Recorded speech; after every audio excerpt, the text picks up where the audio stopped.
नमस्कार, आप देख रहे हैं विश्व दर्पण न्यूज। मैं हूं विष्णु कुमार और अभी मैं मौजूद हूं ये पथरा पंचायत दक्षिण है और दक्षिण ये पिपरा प्रखंड अंतर्गत आती है। और यहाँ भी आप जान रहे हैं कि हमारे बिहार में जोर शोर से पैक्स का चुनाव का जो है ना मामला और चर्चा जारी है और घोषणा भी हो चुके हैं कि पैक्स चुनाव का नॉमिनेशन भी होना है, जो कि बहुत ही समय वो भी नज़दीक आ चुके हैं। तो चलिए हमारे बीच मौजूद हैं पथरा दक्षिण का जो पूर्व पैक्स अध्यक्ष हैं, तो हमारे बीच मौजूद हैं और जानते हैं सर से कि क्या इस बार का रुख रहेगा।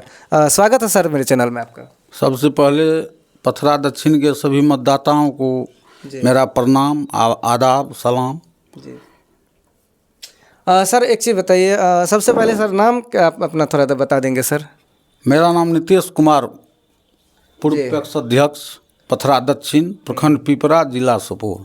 जानते हैं कि इससे पहले जो आप अगर पैक्स अध्यक्ष रह चुके हैं तो क्या क्या काम जनता के लिए, कि हमारे किसान भाइयों के लिए क्या क्या काम किए, क्योंकि पैक्स अध्यक्ष एक ऐसा प्रणाली है जो कि ये एक बिजनेस से जोड़ा जाता है और यह बिजनेस से देखा जाता है। और हमारे जो किसान भाई हैं उन सबों का जितना भी धान अधिग्रहण होता है या फिर गेहूँ मुहैया अधिग्रहण करना होता है वो टोटल पैक्स के अंदर ही आते हैं। तो सर क्या आपने जो पहले पैक्स अध्यक्ष थे उसमें आप कितना काम किए हैं? देखिए, हम पैक्स 2009 में चुनाव जीते। उनके बाद जो है सो एक महीना के अंदर, 1.5 महीना के अंदर हम लाइसेंस बना लिए उर्वरक का, खाद का लाइसेंस बना लिए। और जनताओं के बीच में इफ़को कंपनी का खाद लगातार हम 5 साल भरपूर मात्रा में, आप इस पंचायत का तो छोड़िए, अगल बगल के भी पंचायत से आप पूछिएगा, जो यहाँ के किसानों को हो जाता था तो बगल का पंचायत जैसे कढ़ियो हुआ, निर्मली हुआ, आपको राजपुर हुआ, जोल्हनिया हुआ, सारे किसान सब ले जाते थे यहाँ से सामान। हमारे समय में ये आपको किसान भाई भी बताएंगे, इसमें कोई झूठा बात नहीं है। तो ये आप घूम घूम के पूछ भी सकते हैं, इसमें कहीं से कोई दिक्कत नहीं है। तो हम अपने हिसाब से जो काम करने का था वो किए। जन वितरण का भी कुछ दिन के बाद लाइसेंस मिला तो वो भी 5 वर्ष चलाए। और उसके बाद जो है सो धान का भी खरीद किए, जो हमसे बन सका, जो अपने को ही लगा जो किसानों के हित में हो, वो काम हम 5 साल किए। सर अभी एक चीज़ आपको भी देखने को मिले होंगे, आप भी एक किसान हैं सर, सबसे पहले तो आप भी एक किसान हैं, है कि नहीं सर? जी जी, निश्चित। तो सर अभी किसान भाइयों में इतना रोष रहते हैं कि कभी कभी खाद और जो फर्टिलाइज़र होते हैं वो उपलब्ध नहीं हो पाते हैं। क्या इसके बारे में जानकारी देना चाहिए? देखिए, वो तो हम आपको किसान चुन के भेजेगा जी, तो वो तो आपको जिसको चुना उसका कर्तव्य है वो काम करना। अगर हमको जिता दिया, हम सो गए, तो फिर किसान का समय हम कैसे सामान दे पाएंगे? तो हमारा दायित्व है, मान के चलिए हम अपने दायित्व को समझे, जो सारा काम को छोड़ के किसानों के सेवा में लगे हुए थे। इसीलिए हमारे रीजन में तो अच्छा, हम उर्वरक में जो है सो आपको 4था स्थान था हमारा सुपौल जिला में। जी। हमको पुरस्कार भी इफ़को कंपनी से मिला, यहाँ के पथरा दक्षिण के पैक्स को। हम जो कार्य किए थे उर्वरक का, उसमें आपको 1 नंबर में रामनगर था, 2 नंबर में आपको जो है सो हरदी। जी। हाँ, 3रा नंबर में पथरे दक्षिण था। पथरे दक्षिण, हाँ, 3रा नंबर। हाँ सर, जैसा कि हम लोगों को भी सुनने में मिला था एक समय में कि जो टॉप 10 में आया था हमारा ये पैक्स पथरा दक्षिण। अच्छा उर्वरक खाद में इस जिला में टॉप 10 में आया था। उसमें हमारा पैक्स का 3रा स्थान था उर्वरक के कार्य। चलिए, सर ने बहुत अच्छा सराहनीय काम किए हैं और आप लोगों के बीच सर ने बहुत अच्छा योगदान भी दिए हैं। और अभी क्या रुख है जनता का सर आपके बीच?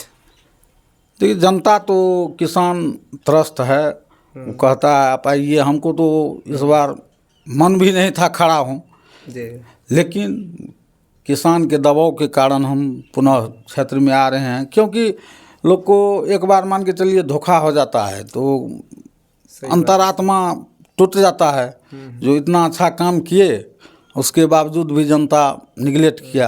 खैर कोई बात नहीं, जब जनता का, किसान का हम पर हुआ, जो आप पुनः खड़ा हुई, आपका मदद होगा, तो उसी आशा और विश्वास के साथ हम पुनः क्षेत्र में आ रहे हैं, जो किसानों का ज़्यादा से ज़्यादा सेवा कर सकें, धान खरीद सकें, खाद दे सकें, ट्रैक्टर का सेवा दे सकें, जो भी सेवा है, जन वितरण का सेवा है, वो निस्वार्थ भावना से दे सकें। सर ने बहुत ही मतलब आप लोगों को जानकारी दी, अच्छा कि आगे सेवा भी करेंगे। इससे पहले भी सेवा कर चुके हैं, बाकी टॉप 10 टॉप 3 में जो भी रहा है सर इससे पहले, वो तो आप लोग देखे ही होंगे। चलिए और भी जानते हैं एक चीज़ और सर से कि एक चीज़ ये होता है कि पैक्स अध्यक्ष का मतलब होता है टोटल जितना भी सहकारिता विभाग का जितना भी वर्क होता है, जो भी कोऑपरेटिव विभाग का वर्क होता है, वो टोटल हमारे पंचायत में पैक्स अध्यक्ष के अंदर आती हैं। और पैक्स अध्यक्ष अगर चाहें तो किसानों को कोई भी तरह की समस्या नहीं उत्पन्न होने देगी। क्या सर ऐसा है? जी हाँ, अध्यक्ष चाहेगा तो किसानों को कभी समस्या नहीं होगा। क्योंकि सर कहीं कहीं किसी किसी पंचायत में देखते हैं किसान भाई लोग, क्योंकि देखिए ये जो चुनाव है इसमें हर इंसान जो जितना जैसे कि और भी सारे चुनाव होते हैं तो उसमें सब का सब total all in all voting करते हैं, लेकिन यहाँ पर ओनली वन किसान भाइयों को ही दायित्व है इसमें वोट करके अपना पैक्स अध्यक्ष चुनने का। इसमें चुनाव में कौन कौन वोटर होता है सर? सिर्फ इसमें जो है किसान मैंने पंचायत में देखिए सरकार का रूल था जो हर घर में एक सदस्य कोऑपरेटिव का होना चाहिए सर। तो लगता है लगभग है, बहुत नहीं हो लेकिन बहुत ज़्यादा मात्रा में है। यहाँ 2200 वोटर है, तो आपको सब क्लास का लोग है, किसान भी है, कितना बटेदारी भी करता है वो भी है, चाहे वो भी किसान हुआ, आप ही का खेत करता है तो वो भी किसान हुआ। जी जी जी। तो वो सब किसान का ही ये मेन चीज़ है और किसान ही इसमें वोटर है और आपको बटेदार भी वोटर रहता है इसमें।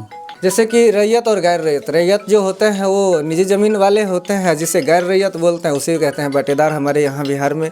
तो चलिए सर ने हमारे बीच बहुत ही अच्छा जानकारी दी आप लोगों को। जो सर ने बताया है इसके बारे में क्या प्रतिक्रिया है हमें कमेंट बॉक्स में ज़रूर बताइएगा। सर लास्ट में क्या कुछ कहना चाहेंगे जनता को?